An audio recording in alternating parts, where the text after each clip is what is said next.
अभी अभी तो आई हो, बहार बन के छाई हो, बुरा न मानो बात का, ये प्यार है गिला नहीं कि दिल अभी भरा नहीं। दुनिया में वक्त को रोकने के सिर्फ दो ही तरीके हैं, या तो आप अपनी घड़ी की सुइयां थाम लें या फिर हेडफोन लगाकर अभी ना जाओ छोड़ के प्ले कर लें। 1961 की क्लासिक फिल्म हम दोनों का ये अमर गीत सिर्फ एक गाना नहीं है, बल्कि भारतीय सिनेमा के इतिहास में प्यार की वो सबसे खूबसूरत मिसाल है जहां मोहम्मद रफी और आशा भोसले की मखमली आवाजें सचमुच वक्त की रफ्तार को थाम लेती हैं। लेकिन इस प्यारे और सुकून भरे गीत के पीछे छिपी है एक रिजेक्टेड असिस्टेंट की करो या मरो वाली जंग, लता मंगेशकर का अचानक इनकार और पर्दे के पीछे से भाई द्वारा किया गया वो सीक्रेट डायरेक्शन जिसने पूरे देश में प्यार और फैशन की नई परिभाषा लिख दी थी। बात है साल 1961 की। नवकेतन फिल्म्स के बैनर तले देव आनंद एक बेहद गंभीर फिल्म बना रहे थे, हम दोनों।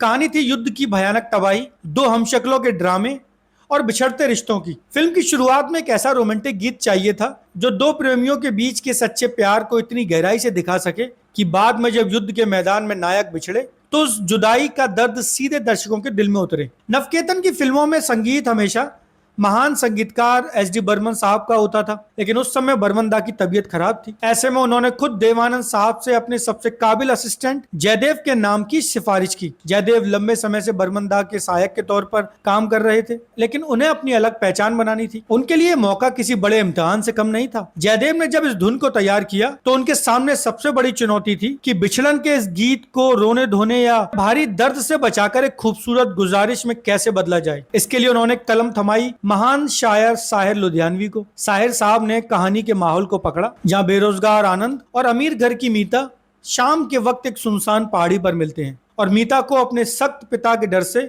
वक्त पर घर लौटना है। साहिर साहब ने विदाई के डर को खत्म करते हुए एक प्रेमी की मासूम जिद लिखी, अभी अभी तो आई हो, बहार बन के छाई हो, बुरा न मानो बात का, ये प्यार है गिला नहीं कि दिल अभी भरा नहीं। जयदेव साहब ने इस गीत को सजाने के लिए राग यमन कल्याण और 6 मात्राओं की धीमी दादरा ताल को चुना। उन्होंने भारी भरकम बाजों के बजाय बेहद सादे और कोमल साज चुने। बैकग्राउंड में दिल की धड़कन की तरह बजता एकॉस्टिक गिटार, रफी साहब के शब्दों के बीच हवा की तरह बहती बांसुरी और सितार की बारीक ताने। लेकिन जब ये गाना रिकॉर्ड होने वाला था तब एक बड़ा झटका लगा। जयदेव साहब की पहली पसंद लता मंगेशकर जी थी, लेकिन उस वक्त जयदेव और लता जी के बीच कुछ अनबन चल रही थी, जिसकी वजह से लता जी ने इस गाने को गाने से मना कर दिया। जयदेव साहब बिना हिम्मत हारे ये गाना आशा भोसले के पास लेके गए। आशा जी के लिए ये बहुत बड़ी चुनौती थी कि वो लता जी की जगह इस गहरे और गंभीर गाने में अपनी आवाज का जादू कैसे भरें। 1961 के दौर में आज की तरह एडिटिंग नहीं होती थी। पूरा ऑर्केस्ट्रा और दोनों गायक एक साथ बड़े हॉल में बैठकर लाइव रिकॉर्डिंग करते थे। जयदेव ने रफी साहब से साफ कह दिया था कि मुझे कोई रोता हुआ आशिक नहीं चाहिए, बल्कि चेहरे पर शरारती मुस्कान चाहिए। रफी साहब ने सचमुच चेहरे पर बड़ी मुस्कान रखकर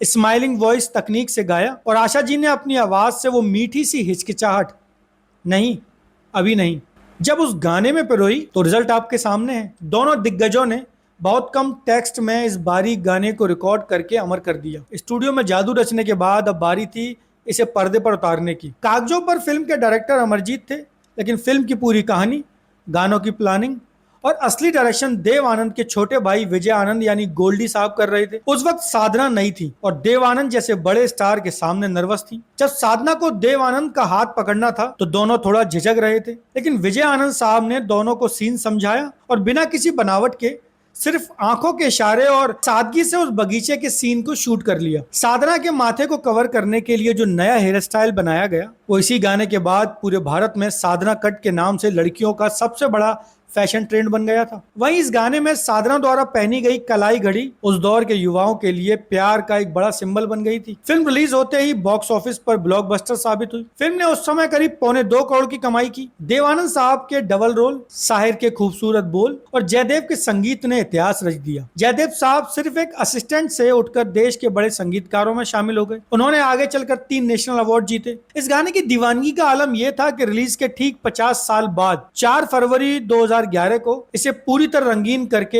हम दोनों रंगीन के नाम से सिनेमाघरों में दोबारा रिलीज किया गया। 60 साल बीत जाने के बाद भी ये गाना सच्चे प्यार में दिखावे की नहीं, बल्कि एक बेहद शांत, गहरे और सच्चे जुड़ाव की जरूरत महसूस कराता है। वैसे रफी साहब का वो मुस्कुरा कर कहना कि दिल अभी भरा नहीं, या फिर साधना जी का वो मासूम अंदाज, नहीं अभी नहीं। इस अमर गाने में आपका दिल किस बात पर ठहर जाता है? क्या आपने देव आनंद साहब की फिल्म हम दोनों देखी है? और इसका कौन सा दूसरा गाना, जैसे मैं जिंदगी का साथ निभाता चला गया या अल्लाह तेरो नाम, आपकी प्लेलिस्ट में आज भी शामिल है? कमेंट बॉक्स में अपनी राय जरूर लिखिए। अगर वीडियो अच्छा लगा हो तो वीडियो को लाइक करिए, चैनल को सब्सक्राइब करिए और देखते रहिए सिनेमा 70mm। नमस्कार, मैं हूं एक्टर अभिषेक। मिलते हैं अगले वीडियो में।